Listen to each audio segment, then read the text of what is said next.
Program cek kesehatan gratis dihadiri ratusan warga di Balai Desa Pandanga pada Rabu pagi. Para siswa merasa senang dan bangga karena mereka bisa belajar dan mendapatkan wali asuh yang baik di SRD 7 Tidore Kepulauan.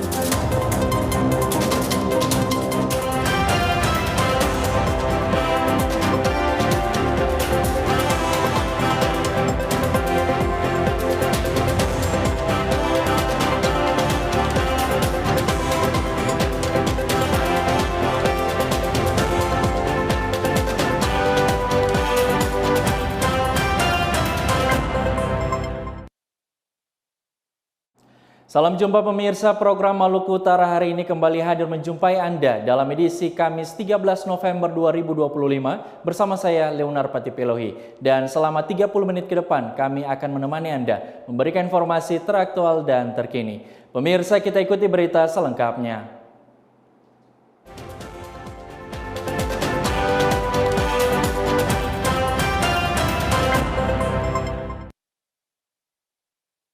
Kita ke informasi yang pertama, Saudara, program cek kesehatan gratis yang merupakan kolaborasi pemerintah Desa Pandanga, Kecamatan Morotai Selatan, bersama Puskesmas Daruba dihadiri ratusan warga di Balai Desa Pandanga pada Rabu pagi. Kepala Desa Pandanga Suradi Jalal menjelaskan, selain berkolaborasi melaksanakan pemeriksaan kesehatan gratis, tenaga medis Puskesmas Daruba dan jajaran Pemdes Pandanga juga menambahkan beberapa kegiatan gratis lainnya, seperti posyandu, pemberian obat-obatan, hingga makanan bergizi gratis yang diberikan kepada setiap warga yang hadir dalam kegiatan tersebut. Suradi menyampaikan, kegiatan yang diadakan menggunakan anggaran pendapatan belanja Desa Pandanga. Suradi menilai program yang dilaksanakan memberikan dampak yang baik karena mampu meningkatkan kesehatan warga Pandanga sekitar 70%. Bahwa pada hari ini kami bersama Kota Kadirkisi dan Bidan melaksanakan posyandu sekaligus melaksanakan program nasional dalam hal ini CKG. Alhamdulillah kami pemerintah desa sangat mendukung yang mana program CKG ini masuk ke Kabupaten Pulau Morotai sudah kurang lebih 1 tahun dalam tahun ini untuk mengecek daftar untuk Kabupaten Pulau Morotai khususnya Desa Pandanga yang alhamdulillah sampai detik hari ini sudah mencapai kurang lebih 6-70%. Dan kami juga baru melaksanakan kegiatan posyandu dan seluruh anggaran yang dilakukan itu dari desa. Pada hari ini alhamdulillah kami menghadirkan warga masyarakat Pandanga yang kurang lebih ratusan dan dibantu tenaga medis dari kesehatan yang. Sementara itu, Bidan Desa Sumaya Sadania mengatakan kegiatan posyandu rutin ini dilakukan setiap bulan di semua desa yang ada di Daruba. Dan untuk Desa Pandanga dilaksanakan pada hari Rabu di Balai Desa yang dihadiri hampir seluruh warga Desa Pandanga. Kegiatan posyandu rutin khususnya di Desa Pandanga yang hadir. Hampir semua desa untuk posyandu kami sudah ILP atau integrasi pelayanan primer yang sudah dilakukan sejak tahun kemarin sampai hari ini. Nah, kegiatan posyandu ini sendiri itu dia mengintegrasi semua siklus hidup. Dari mulai bayi balita, ibu hamil, remaja, lansia, dan PTM. Kita integrasi jadi semua itu lakukan di hari yang sama. Di situ juga ada pemeriksaan PTM dan lansia. Jadi setiap masyarakat yang ingin memeriksakan kesehatannya datang di posyandu. Ada pelayanan, ada pemberian obat, pelayanan untuk pemeriksaan darah, dalam hal ini cek gula darah, kolesterol maupun asam urat. Kemudian di dalam posyandu sendiri juga Desa Pandanga ini setiap bulan itu kita pemberian makanan tambahan. Selain dari pemberian makanan tambahan juga ada PMT untuk gizi kurang dan ibu hamil. Untuk ibu hamil sendiri itu ada pemberian susu ibu hamil, buah dan makanan. Kemudian untuk bayi balita yang gizi kurang itu ada vitamin, susu sama juga makanan. Ini setiap bulan kami rutin. Ini dianggarkan dari desa sendiri. Jadi kegiatan ini dia rutin setiap bulan, hampir setiap bulan dengan kegiatan yang sama. Sumaya menambahkan, kegiatan cek kesehatan gratis dan posyandu rutin ini mengintegrasi hampir semua siklus hidup, mulai dari bayi, balita, anak kecil, remaja, ibu hamil, hingga orang tua dan lansia. Dari Kabupaten Pulau Morotai, kontributor TVRI Lasurdin El Madilis melaporkan. Sementara itu pemirsa menempuh jalur pendidikan di Sekolah Rakyat Dasar 7 Tidore Kepulauan. Para siswa merasa senang dan bangga karena mereka bisa belajar dan mendapatkan wali asuh yang baik. Para siswa berharap dengan bersekolah di sekolah rakyat mereka bisa menggapai cita-cita mereka. Sekolah Rakyat Dasar 7 Tidore Kepulauan telah menjadi wadah bagi generasi muda Maluku Utara untuk belajar, bermimpi, dan menaruh harapan bagi masa depan yang lebih baik. Tersedianya sarana prasarana yang memadai, serta program-program pengembangan kapasitas yang kreatif dan inovatif, membuat siswa-siswi merasa senang bisa bersekolah di Sekolah Rakyat Dasar 7 Tidore Kepulauan. Salah satu program yang menjadi prioritas adalah program 7 Kebiasaan Anak Indonesia Hebat. Anastasia, siswa SRD 7 Tidore Kepulauan mengaku selama bersekolah di sekolah rakyat dirinya sangat senang karena mendapatkan pelajaran serta wali asuh yang baik. Anastasia juga mengungkapkan rasa terima kasihnya kepada Presiden Republik Indonesia atas dibangunnya sekolah rakyat. Saya bersekolah di sini, saya merasakan senang karena kepala sekolah baik, ibu wali asuh baik, semuanya di sini baik, punya teman banyak. Dan kalau di rumah tidak pernah melakukan 7 kebiasaan anak Indonesia hebat. Tapi kalau di sekolah rakyat kita melakukan 7 kebiasaan anak Indonesia. Bangun pagi, beribadah, olahraga, makan sehat, belajar, bermasyarakat, beristirahat. Saya merasa senang sekolah di sini. Memiliki cita-cita sebagai dokter, Anastasia berharap dengan bersekolah di Sekolah Rakyat Dasar 7 Tidore Kepulauan, dirinya bisa menggapai cita-cita tersebut. Leonar Patipelohi, Hendri Nanlohi, TVRI Maluku Utara melaporkan. Pemirsa, di tengah gencarnya dukungan untuk program hidup sehat, angka kasus HIV/AIDS di Halmahera Utara justru meningkat. Laporan dari klinik Hohidiai Kusuri menunjukkan adanya peningkatan jumlah kasus di tahun 2025 dibandingkan tahun 2024. Jumlah kasus HIV/AIDS di Halmahera Utara terus mengalami peningkatan.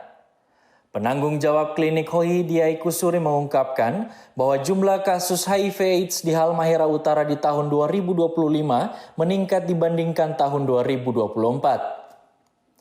PJ Klinik Hohidiai Kusuri Naomi Priskila Tampubolon menguraikan, berdasarkan data yang diperoleh pada tahun 2024, terdapat 238 pasien HIV baru dan di tahun 2025, per bulan Oktober sudah 200 kasus yang ditemukan, belum termasuk bulan November dan Desember.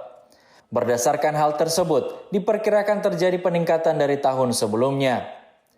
Pihaknya juga terus gencar melakukan tindakan preventif untuk meminimalisir peningkatan kasus HIV/AIDS di Maluku Utara, terkhususnya di Halmahera Utara.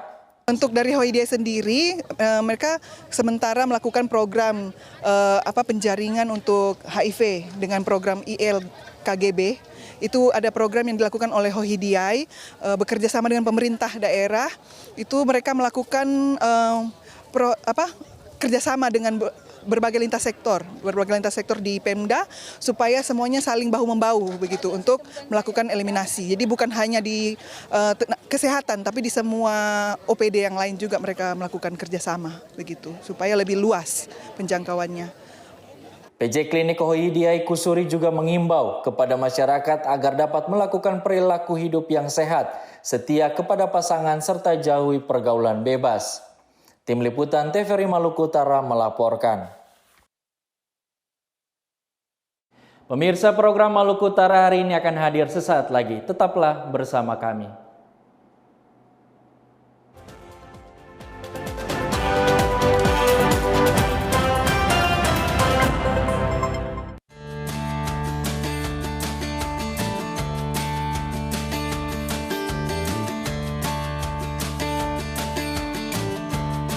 sebenarnya dari dasar kita selalu mendukung ketahanan pangan, Mas. Jadi kebetulan memang di Jogja ini kita salah satu bidang usaha yang sering didatangi dinas karena kita dianggap mendukung ketahanan pangan. Seperti itu. Walaupun prinsipnya masih di Jogja saja. Kita menggunakan lahan kas desa. Nah, lahan kas desa ini di Jogja itu bisa diperuntukkan untuk program-program atau usaha-usaha yang mendukung ketahanan pangan. Mimpi besar Amar Farm itu membuat integrated farming system, di mana di sana ada peternakan, kemudian juga ada pertanian, dan juga ada pengolahan limbahnya. Dan konsep kita itu kita membuat zero waste, jadi tidak ada limbah yang terbuang.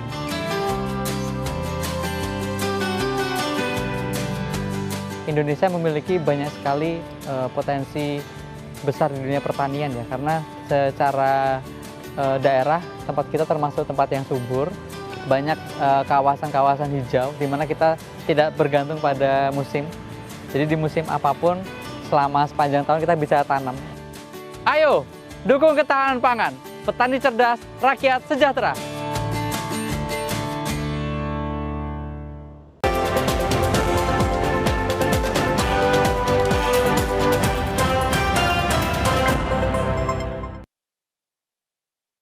Pemirsa, Anda kembali menyaksikan program Maluku Utara hari ini. Kita beralih ke informasi selanjutnya. Weda Bay Clinic menerima penghargaan dari pemerintah Provinsi Maluku Utara atas kontribusinya dalam layanan kesehatan. Weda Bay Clinic hadir dalam penanganan dan pencegahan penyakit tuberkulosis bagi karyawan PT IWIP dan masyarakat di sekitar kawasan industri Weda Bay, Halmahera Tengah. Weda Bay Clinic menerima penghargaan dari pemerintah Provinsi Maluku Utara atas pelayanan kesehatan tuberkulosis yang diberikan kepada karyawan PT IWIP dan masyarakat sekitar. Pelayanan kesehatan tuberkulosis ini merupakan upaya Weda Bay Medical Center dalam mendukung program nasional untuk memberantas penyakit tuberkulosis dengan memastikan kesehatan karyawan di PT IWIP. Ya, kami dari Weda Bay Medical Center PT IWIP mendapatkan penghargaan sebagai fasilitas kesehatan perusahaan yang memberikan pelayanan tuberkulosis kepada karyawan dan masyarakat, di mana usaha kami untuk mensukseskan program nasional terutama kesehatan, yaitu memberantas tuberkulosis, dan salah satu fungsi kami yaitu melakukan penata laksanaan pelayanan dari screening, kemudian pendiagnosaan dan pengobatan kepada penyakit tuberkulosis ini berjalan dengan baik, dan kami juga melakukan pelaporan yang rutin kepada aplikasi pemerintah yaitu SITB, Sistem Informasi Tuberkulosis, yang menjadi basis data secara nasional untuk bisa digunakan dalam proses evaluasi program ini ke depannya. Penghargaan tersebut diberikan sebagai bentuk apresiasi pemerintah terhadap komitmen Weda Bay Medical Center dalam memberikan layanan kesehatan tuberkulosis di daerah industri. Melalui penghargaan ini, Weda Bay Medical Center PT IWIP berkomitmen untuk terus meningkatkan layanan kesehatan yang prima dan berkualitas bagi karyawan PT IWIP, khususnya dalam penanganan tuberkulosis atau TBC. Hal ini sejalan dengan komitmen pihak perusahaan untuk memberikan dan memastikan layanan kesehatan berkualitas bagi para pekerja di PT IWIP, agar tercipta lingkungan kerja yang sehat dan produktivitas. Selain itu, pemerintah berharap semakin banyak pihak swasta yang berperan aktif dalam mendukung pelayanan kesehatan dan pencegahan penyakit menular di Maluku Utara. Faradil Sultan Betua, Hendres Nalohi, TVRI Maluku Utara melaporkan. Pemirsa, Hari Pahlawan yang diperingati setiap tanggal 10 November menjadi momentum bagi masyarakat untuk mengenang jasa para pejuang sekaligus menumbuhkan semangat kebangsaan. Di momen penuh makna ini, berbagai harapan disampaikan mulai dari Wakil Gubernur Maluku Utara, anggota Polri hingga pelajar agar semangat kepahlawanan terus hidup dalam setiap langkah pembangunan di Maluku Utara.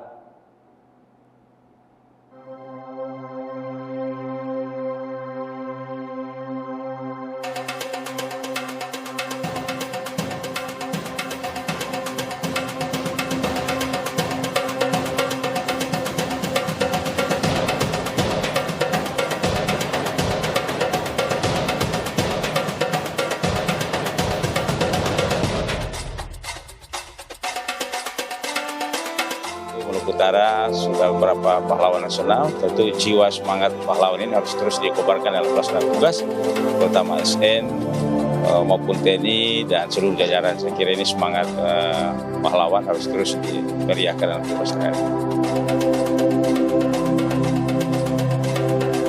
Saya memaknai Hari Pahlawan sebagai anggota Polri, yaitu tetap menjalankan tugas dan tanggung jawab dalam menjalankan tugas sebagai pelindung, pengayom dan pelayan masyarakat, serta penegakan hukum demi terciptanya keamanan dan ketertiban masyarakat, sehingga apa yang dicita-citakan oleh para pahlawan bisa terwujud dengan baik. Semangat perjuangannya mungkin bisa ditiru untuk membangun Indonesia maju.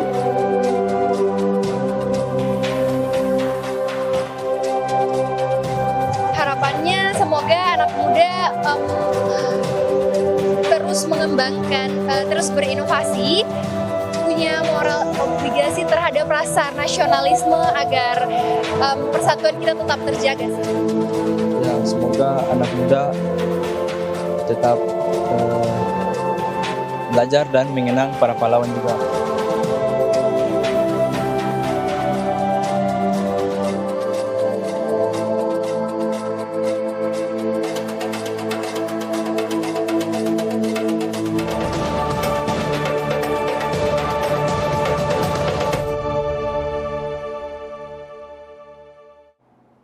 Pemirsa, program Maluku Utara hari ini akan hadir sesaat lagi. Tetaplah bersama kami.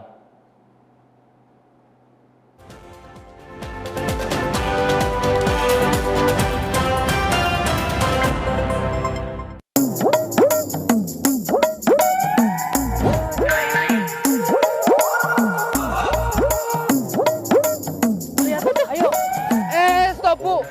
Jangan buang sampah di sini. Bu, sampah Ibu bisa mencemari sungai, Bu. Limbah sampah bisa meracuni ikan loh, Bu. Alah, anak kemarin sore aja bilangin wong tua. Waduh, sia-sia bekas ini ya. Sumpah beruang Ibu itu. Hah? Aku beruang? Maksudnya sulap sampah berubah jadi uang. Hah? Uang? Priwe sarane. Ayo ikut kita. Pak, bener sampah di sini bisa jadi uang. Nah, ben ngerti carane, mayu dewek mlebu maring jero.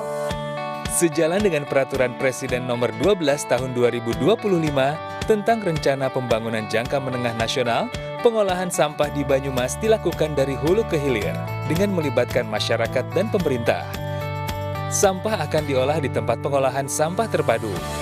Dengan peralatan canggih, sampah akan dipisahkan menjadi dua jenis, yakni sampah organik yang dapat dimanfaatkan sebagai pakan hewan, pupuk, dan berbagai macam olahan lainnya, serta sampah non-organik yang biasanya tidak bernilai bagi masyarakat akan dijadikan bahan baku industri konstruksi, seperti bahan bakar alternatif, kerajinan daur ulang plastik, bahkan paving block yang bisa kita lihat di berbagai tempat.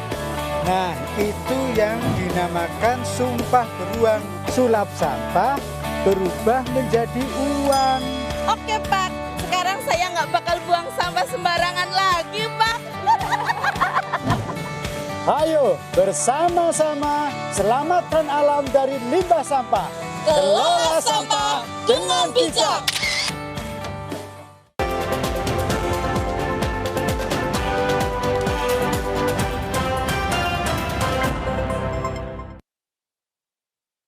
Pemirsa, Anda kembali menyaksikan program Maluku Utara hari ini. Kita beralih ke informasi lainnya dalam segmen Klik Sulampa, Sulawesi, Maluku, dan Papua.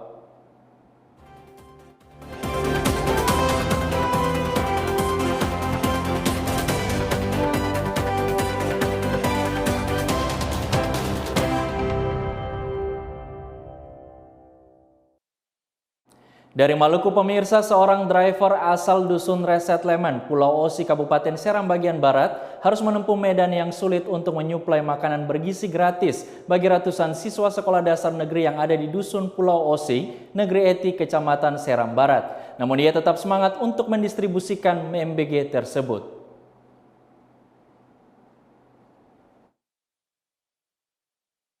Sulitnya medan yang harus ditempuh Asdar, driver MBG di Dusun Reset Lemon, Pulau Osi ini tidak menyurutkan semangatnya untuk tetap mendistribusikan makanan bergizi gratis bagi ratusan siswa sekolah dasar negeri yang ada di pulau tersebut. Diakuinya, setiap hari ia harus melintasi medan ini demi anak-anak mendapatkan makanan bergizi gratis. Medan yang ditempuh cukup sulit lantaran harus melewati jembatan kayu sepanjang 2 km untuk sampai ke sekolah yang ada di Dusun Pulau Osi dan ini hanya bisa dilewati oleh kendaraan roda 2. Asdar menjelaskan sepeda motornya ia modifikasi dengan membuat kotak ukuran 80 x 80 cm yang mampu menampung 60 kotak makanan bergizi gratis sekali jalan bagi 103 siswa yang terdaftar di SD Negeri Dusun Pulau Osi. Untuk memenuhi semua siswa, ia harus melakukan pendistribusian MBG sebanyak 2 atau 3 kali dalam sehari dengan sepeda motornya.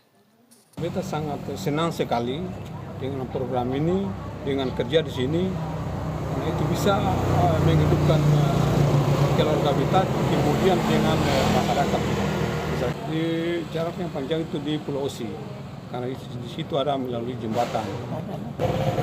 Kita mengharapkan untuk Bapak Presiden supaya program ini jangan dihentikan, lanjut terus, karena ini program ini sangat langsung bersentuhan dengan masyarakat. Asdar mengakui dengan hadirnya MBG, ia dapat bekerja dan bisa memenuhi kebutuhan keluarganya. Sebelumnya, ia hanya seorang petani.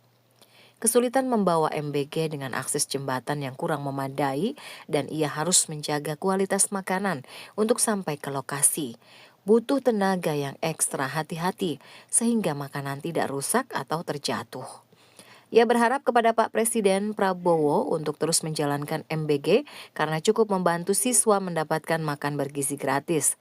Terpantau saat MBG yang ia bawa tiba, seluruh anak sekolah menyambut ia dengan gembira. Dari Kecamatan Seram Barat, Kabupaten Seram bagian Barat, kontributor TVRI Joshua Kaya melaporkan. Sementara itu dari Sulawesi Tengah, pemirsa, Kepolisian Resor Palu memastikan tidak ada korban jiwa pasca bentrok antar mahasiswa yang terjadi di lingkungan Universitas Tadulako Selasa sore. Hingga berita ini diturunkan, polisi juga memastikan situasi di kampus UNTAD telah kondusif. Sebanyak 306 personel kepolisian dari Polresta Palu yang dibantu Samapta dan Satuan Brimob Polda Sulteng melakukan pengamanan pasca bentrok di lingkungan kampus Universitas Tadulako. Sejak Selasa sore, tim gabungan yang terdiri dari personil Polresta Palu, Samapta dan Brimob Polda Sulteng mengamankan situasi di lokasi bentrok dan melakukan patroli untuk memastikan situasi aman dan kondusif. Selain itu, polisi juga memastikan tidak ada korban jiwa akibat bentrok antar mahasiswa tersebut. Kabak Oks Polresta Palu Kompol I Dewa Gede Meiriawan mengimbau para mahasiswa dan masyarakat untuk tidak terprovokasi dan mempercayai adanya isu yang tidak dapat dipertanggungjawabkan kebenarannya. Sampai dengan saat ini situasi sudah terpantau aman dan kondusif. Jadi tadi kami juga melakukan pengamanan dengan kuat personil 306 personil melakukan pengamanan gabungan dari Polresta Palu bersama Samapta Polda Sulteng dan Satbrimob Polda Sulteng. Jadi kami bersama-sama mengamankan setelah adanya permintaan dari Bapak Rektor kepada Bapak Kapolresta Palu. Kemudian kami laporkan juga untuk pasca bentrokan ini sampai dengan saat ini tidak terdapat korban jiwa. Dan kami melakukan pengamanan ini sampai dengan malam ini nanti dilanjutkan oleh tim Jaguar dan Polsek Mantikulori yang tetap melakukan patroli untuk memantau situasi. Dan kami juga menghimbau kepada masyarakat dan adik-adik yang tidak terlibat permasalahan ini supaya tidak terprovokasi oleh isu-isu yang beredar di lapangan. Sebelumnya beredar video bentrok antar mahasiswa di Universitas Tadulako yang terjadi pada Selasa sore. Hingga saat ini polisi juga masih terus melakukan penyelidikan untuk mencari informasi pemicu bentrok. Rizky Budiman, TVRI Sulteng melaporkan.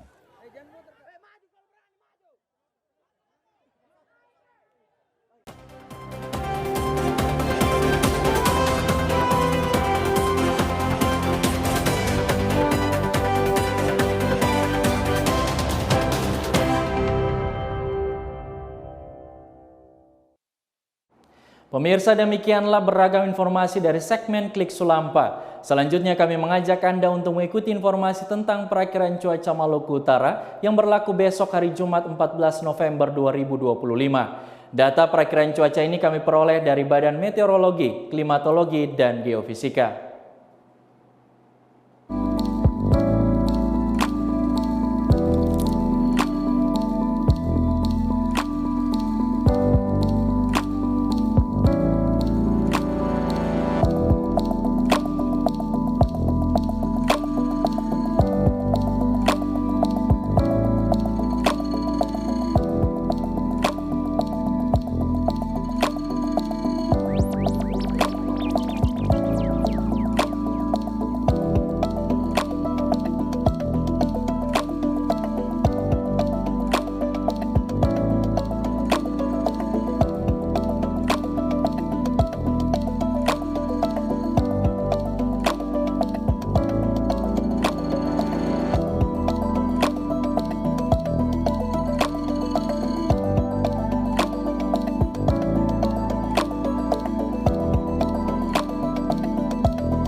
Pemirsa, informasi tadi sekaligus menutup kebersamaan kami dengan Anda dalam program Maluku Utara hari ini. Saya Leonar Patipelohi dan kru yang bertugas mengucapkan terima kasih atas perhatian Anda. Berikut kami mengajak Anda untuk menyaksikan siaran TVRI Nasional. Selamat menyaksikan dan sampai jumpa.